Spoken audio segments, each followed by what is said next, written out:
How should you price your cards for your TCG business? In this video, I'm going to explain why prices vary so much on commodity products like trading cards and how you can make the most of your inventory and charge a higher than average price by selling the right thing to the right person with the right framing at the right time. So let's imagine you've got a big old box of Pokemon cards that you want to sell, and you know they're probably worth something to someone, but you don't have a whole lot of knowledge about them.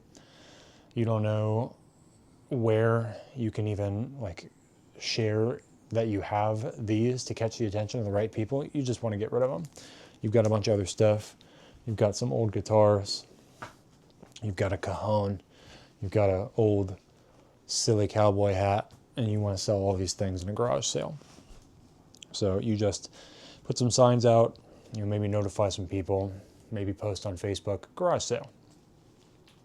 You don't even mention that you have the Pokemon cards. You're just hoping somebody is going to come along and find them, and then you'll just pretty much let them go at any price. You're not really looking to get anything out of them because you don't want to spend the time looking into what they're individually worth, sorting them out, conditioning. There's just all sorts of knowledge and skills and time that are going to be required to maximize the value of the cards in the box, and you don't want to do that. So you just let them go at whatever price someone offers you. The likelihood that you are going to get a high price for those cards, or that you are going to extract the maximum potential value out of those cards, is pretty slim. Because, and this is in business, this is called a go-to-market strategy. It is the way that you take your offer to the market. The go-to-market strategy in this case of just posting a garage sale and not even notifying people that you have cards, it's very poor.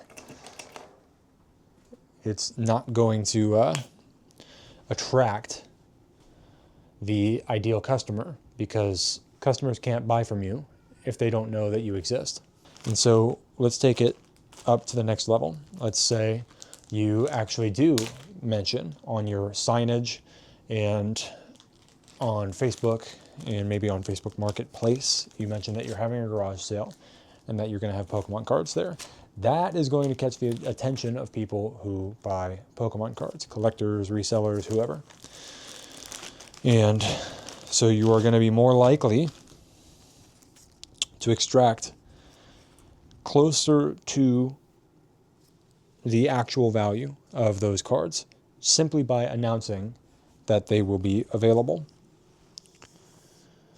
But still, you're not going to get the maximum potential value out of them because you're not sorting them.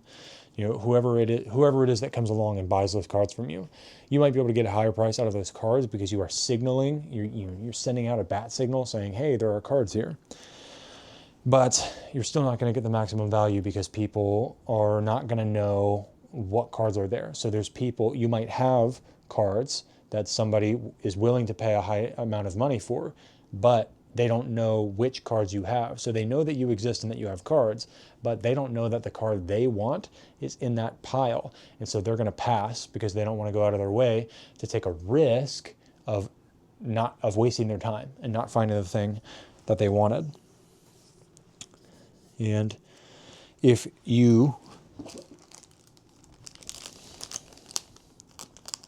And so that means the next level above that would be to take your cards. And so an alternate scenario here is that you could just take that whole box of cards to a card shop.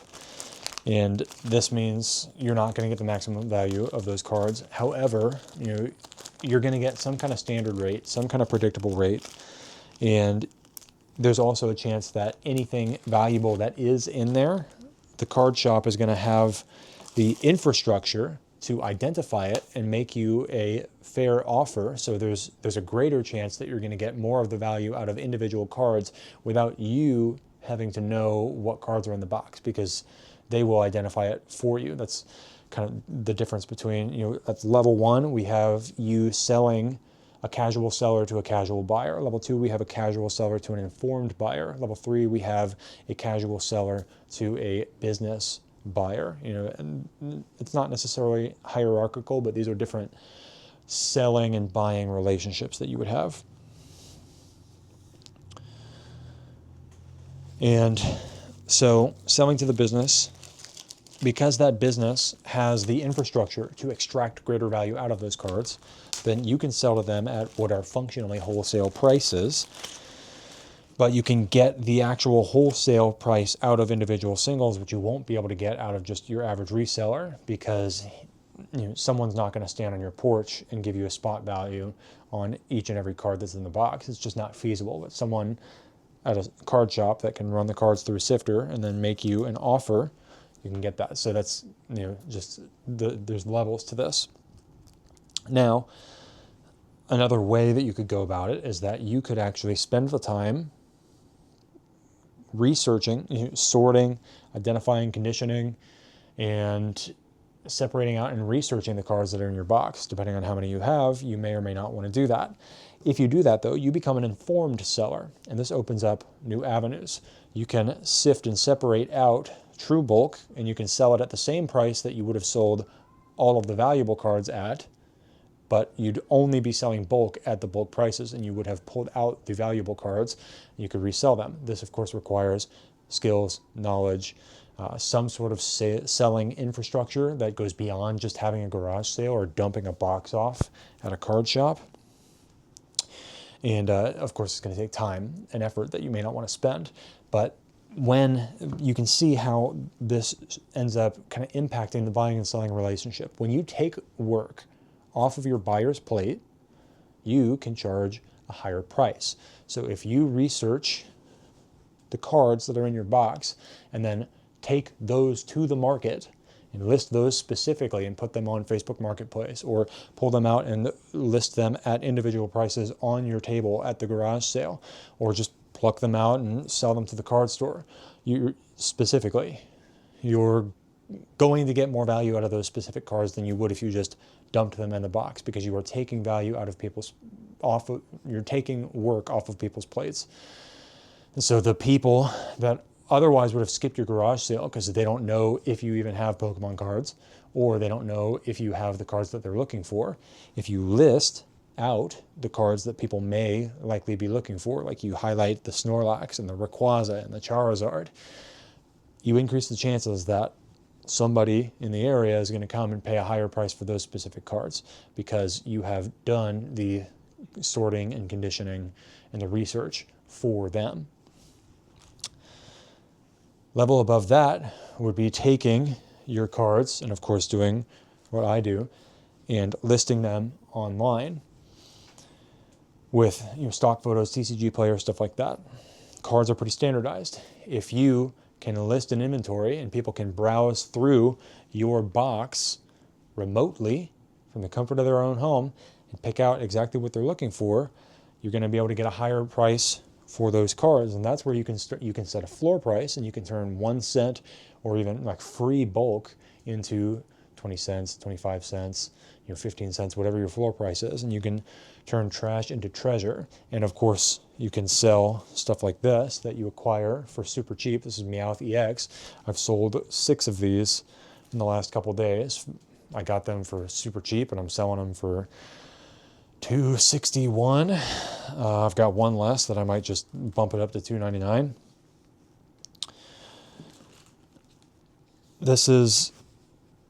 These are the levels.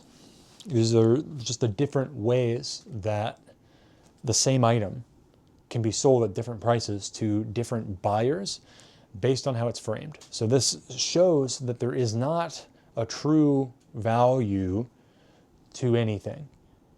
Value, price, all of it is completely subjective and arbitrary.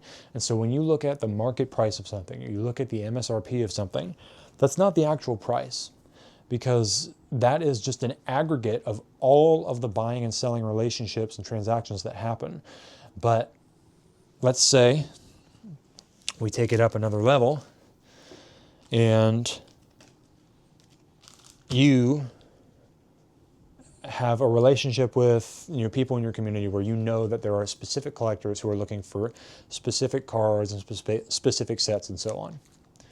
And you pluck out some Gengars, you pluck out some Mewtwo's, and you say, hey, I found all these cards in my box, and they're in great condition. You can come, I will drive them to you. I'll come and drop them off at your house. How much you want to give me for them? There's a good chance, if you have enough people in your network that so you then would be an informed seller selling to an informed buyer.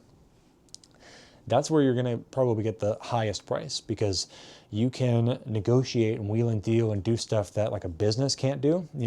A card shop is not going to drive cards to you and then let you inspect them and then let you pay cash there, and just easy deal. But an informed seller can do that with an informed buyer. So that's where you can get a lot of value, extract a lot of value out of those cards by taking the one card someone's looking for and bringing it to them where there's no risk on their part. They aren't obligated to make the payment until they have actually seen and inspected the card. So this is where having local infrastructure gives you an advantage over just being an online seller, because it de-risks the transaction. And so these are the different factors. You've got convenience, you've got energy and time, and then you've got risk. If you can de-risk the transaction and make it very convenient, you're going to be able to charge a higher price. And then the other thing you would have is like urgency and scarcity. This is why the prices of so many cards and sets and everything are so inflated, is because you have real scarcity in the case of sealed products, to a point where like once they go out of print, they're not coming back into print. And so the prices rise because they're harder to come by. And you can take advantage of that by charging higher prices for stuff that has limited availability. Scarcity impacts that. And urgency, if someone has an inkling that certain types of cards are likely to go up in price soon, like something is about to go out of print, they might be willing to pay a little bit over market price now because they know that the future market price is going to be higher. So these are all just factors that you can keep in mind. Also, someone who just really, really loves a specific card or a specific set, and they're looking for that specifically, the subjective value that they place on that is going to be higher than just the average run-of-the-mill person. It's going to be higher than the business that's just looking to resell. It's going to be higher than a casual buyer. You've got, at the most casual buyer would be like a mom who's buying just a big box of Pokemon cards for her kids to like cut up and make crafts with. She's not going to want to spend a lot of money on Pokemon cards, but the value that she places on the box of cards is not the true value of the cards. On the other side, all of these cards in here, there is an ideal buyer for each and every one of these cards, but the likelihood that I find that ideal buyer and make the highest potential transaction is pretty slim. So as a business, I compromise. I sell a little bit above market because I'm willing to hold on to stock long enough for the right buyer to find it. But I'm not so high above market that I can only sell it to like the one person in the world who's willing to pay that price, because I don't have a go-to-market strategy that's likely to reach them in a way that de-risks the transaction and smooths that transaction and makes it convenient for them. And so these are just the different factors of why you can sell cards at many different prices. So you have to figure out what works for you. You don't just take what the market says. Don't just take what Reddit or Discord or YouTube says. You think to yourself, what do you have available? Who is your ideal buyer? That's what it's really all about, is who is the buyer? How is it framed? Cards, if you have specific cards that are listed in such a way that you have photos of these specific cards, like on eBay, you can charge a higher price for those cards because the way that the people are going to use those cards is different. So you can command a higher price just by adding listing photos. But that means you're not going to be able to as efficiently run like inventory. You're not going to be able to do like chaos sorting batches while having individual photos of individual cards, because you just wouldn't be able to keep track of it. So you'd be running a smaller inventory. So it really all comes down to how you want to run your business. Do you want to have a wide assortment and have many, many, many opportunities to make money? Or do you want to have a lower number of transactions with fewer buyers at higher prices, more of a luxury experience, more of a luxury buying and selling experience, where you're selecting high value, high interest chase singles? You're taking on the risk of purchasing something, conditioning it, and then reselling it at a high price as, you know, mint condition, gradable condition, something like that, something very valuable that then somebody else is going to take that, invest in getting it graded, resell it, or they're going to, you know, they're just like a hardcore collector and they want that card for their collection in a PCG pristine 10. It just all depends. So just remember, the fundamental rule to keep in mind is that you can charge pretty much any price for anything. It all comes down to who is the buyer and how is it framed. You know, what is the go-to-market strategy that you're going to run? If you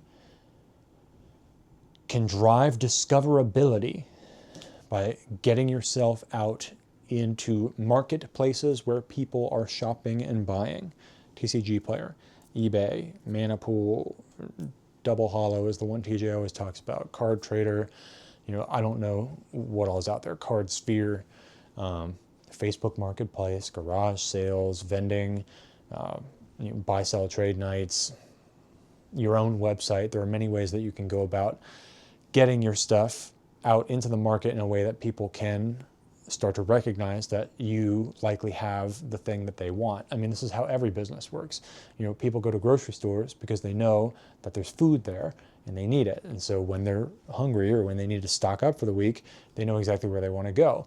If they started to go to a grocery store and every time they went there, that grocery store didn't have the things that they wanted, they would probably eventually look for a different grocery store because of the convenience factor. So again, people will pay more to reduce the amount of wasted time and reduce the amount of energy required for them to get the things that they want. And as long as you keep these things in mind, you can buy low in scenarios where the person selling either doesn't appreciate the value of what they're selling or isn't interested in extracting the maximum value out of it, and they just want to move it and get rid of it. You can do them a favor by taking it off their hands. You can put in the effort with your knowledge and skills and infrastructure to then mark it up and resell it to somebody who really, really wants it and does not have the means to acquire it, you know, at whatever lower price that you acquired it at, because they just don't have the buying operation that you have. So use your advantages. Use your advantages to build a system that allows you to buy low, sell higher. This is just a rule for life in general. It's a rule for cards, but it's also a rule for any business you want to build. It's a rule for skill acquisition. You know, find affordable ways to acquire skills and knowledge that then you can take into marketplaces and sell in order to make revenue. YouTube is a way that you can do that. You can acquire knowledge for free on YouTube. Then you can repackage and resell that knowledge on YouTube for money. So think about this stuff. I'm going to finish packing these orders because I can't seem to talk and pull and pack orders. So if you like trading cards, buy some from me at www.getdkc.com. Peace.